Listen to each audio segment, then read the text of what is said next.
Чита скумс. Это означает, что отношение ментального к церебральному нельзя считать постоянным, как нельзя считать и простым. 4345 грамм Руссолчбергсрн подчеркивание вис подчеркивание 000.txt Чита бигрс. Чита скумс. 18 действительно, искомый смысл мира, противостоящего мне лишь в качестве моего представления, или переход от него как простого представления познающего субъекта к тому, чем он может быть сверх того, этот смысл и этот переход остались бы навсегда скрытыми, если бы сам исследователь был только чисто познающим субъектом. Крылатой головой ангела без тела. 1446 грамм Руссолч Сопренхауэр подчеркивание вис подчеркивание 000.txt Чита бигрс. 26. jūlijas 2025. gads. Altons. Te ir tā, ka tas cilvēks taču kaut kur glabājas visu laiku, nepārtraukti.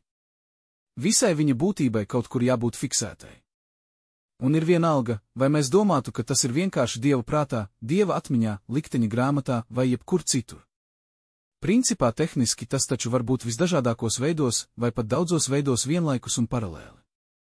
Vienkārši kāda daļa no tā tiek parādīta tā, ka mēs to varam principā sasniegt, daļu droši vien nevaram sasniegt, vai vienkārši ļoti grūti sasniegt. To ļoti vienkārši stādīties priekšā, kaut kas ir it kā uz papīra kādās kladēs sarakstīts, kaut kas varbūt iešifrēts kādās datoru programmās, kaut kas mūsu diplomos, kaut kas ļaužu atmiņās, uta.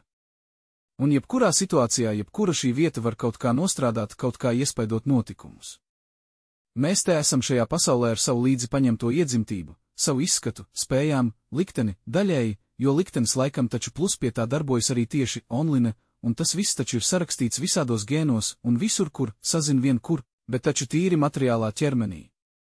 Un kas tad šis materiālais ķermenis? Šie gēni, šīs mūsu matērijā fiksētās īpašības, mūsu saturs, vismaz daļēji, kas tad tas ir pēc savas dziļākās būtības? Ir viens no veidiem, kā nodrošināt šo datu iesaisti procesā, mūsu dvēseles kopības procesā ar pārējām būtnēm tieši te un tagad, tieši šajos apstākļos, kuros tev tieši šādas formas dzīve tieši šai laika posmā paredzēta. Tas nav nekas cits, kā vienkārši mana absolūtā koda viena no bezgala daudzām iespējamām izpausmēm. Tā kā svarīga ir šī mana koda būtība, un nevis šī koda katra eksistences etapa tehniskā izpausme.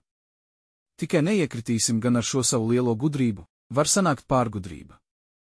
Atceramies, ka izprast savas attiecības ar apkārtējo pasauli, kurā mums šobrīd lemts dzīvot un darboties, realitātē mēs varam tikai tajos tehniskajos rāmjos, kuros tā mūsu dvēsele, vai citādi, mūsu būtība, ir atklāta apkārtējai pasaulē. Šis mans teiktais paskaidro arī iepriekšējo Bergsona citātu: dažādas mūsu dvēseles daļas un īpašības var būt ierakstītas dažādos tehniskos vai tīri garīgos nesējos, un tādēļ starp smadzeņu funkcijām un domāšanu nav sagaidāms pilnīgs paralēlisms. Tie pilnīgi nedublē viens otru, vienu brīdi par kāda cilvēka dvēseli var vairāk uzzināt smadzeņu pētījumā, piemēram, atver galvaskausu un paskatās, viņam taču kā izrādās, tādu smadzeņu nemaz nav, citu brīdi, psiholoģiski izpētē. Vēl citu, kāda novērotāja tīri garīga kontemplācijā par šīs izzināmās dvēseles dziļumiem vai seklumiem tēmu.